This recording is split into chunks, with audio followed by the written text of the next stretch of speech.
ప్రపంచ ప్రఖ్యాత ఐటీ దిగ్గజం ఐబీఎం తిరిగి ఆంధ్రప్రదేశ్లోకి అడుగుపెడుతోంది. గత ప్రభుత్వ హయాంలో విశాఖపట్నం నుంచి వెళ్లిపోయిన ఈ సంస్థ ఇప్పుడు ముఖ్యమంత్రి చంద్రబాబు నాయుడు నేతృత్వంలోని కూటమి ప్రభుత్వంపై ఉన్న నమ్మకంతో మళ్లీ తన కార్యకలాపాలను ప్రారంభించేందుకు సిద్ధమైంది. ఐటీ శాఖ మంత్రి నారా లోకేష్ ప్రత్యేక చొరవతో ఐబీఎం బృందంతో జరిపిన చర్చలు ఫలించాయి. ఫలితంగా రాజధాని అమరావతిలోని క్వాంటమ్ వ్యాలీతో పాటు విశాఖపట్నంలో కూడా తన కేంద్రాన్ని ఏర్పాటు చేసేందుకు ఐబీఎం గ్రీన్ సిగ్నల్ ఇచ్చింది.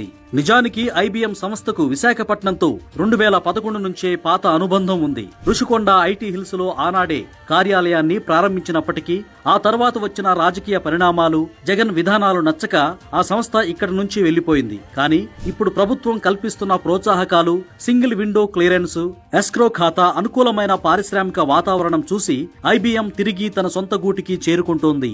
ఇది రాష్ట్ర ఐటీ రంగం మళ్లీ పట్టాలెక్కుతోందని చెప్పడానికి ఒక బలమైన సంకేతం. విశాఖలో శాశ్వత కార్యాలయ స్థాపన కోసం ఐబీఎం ప్రతినిధులు ఇప్పటికే నగరంలో పర్యటించి అనువైన స్థలాలను పరిశీలించారు. సుమారు 20 ఎకరాల స్థలం కావాలని కంపెనీ కోరుతుండగా భూమి కేటాయింపు, భవన నిర్మాణం జరిగే లోపు కాలయాపన కాకుండా ఉండేందుకు ఇసుకతోట జంక్షన్లోని లాన్సమ్ భవనంలో గల ఐస్ప్రౌట్ కో వర్కింగ్ స్పేస్ నుండి తాత్కాలిక కార్యాలయాన్ని ప్రారంభించేందుకు చర్చలు జరుపుతోంది. దీనివల్ల అతి త్వరలోనే ఐబీఎం కార్యకలాపాలు విశాఖలో అందుబాటులోకి రానున్నాయి.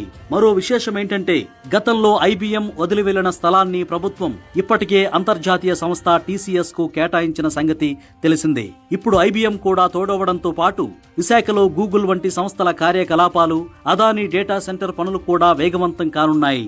ఈ దిగ్గజ కంపెనీల రాకతో వేలాది మంది స్థానిక యువతకు సాఫ్ట్వేర్ ఉద్యోగాలు లభించడమే కాకుండా అనుబంధ రంగాలైన రవాణా, రియల్ ఎస్టేట్, హాస్పిటాలిటీ రంగాలు కూడా ఆర్థికంగా భారీగా పుంజుకోనున్నాయి.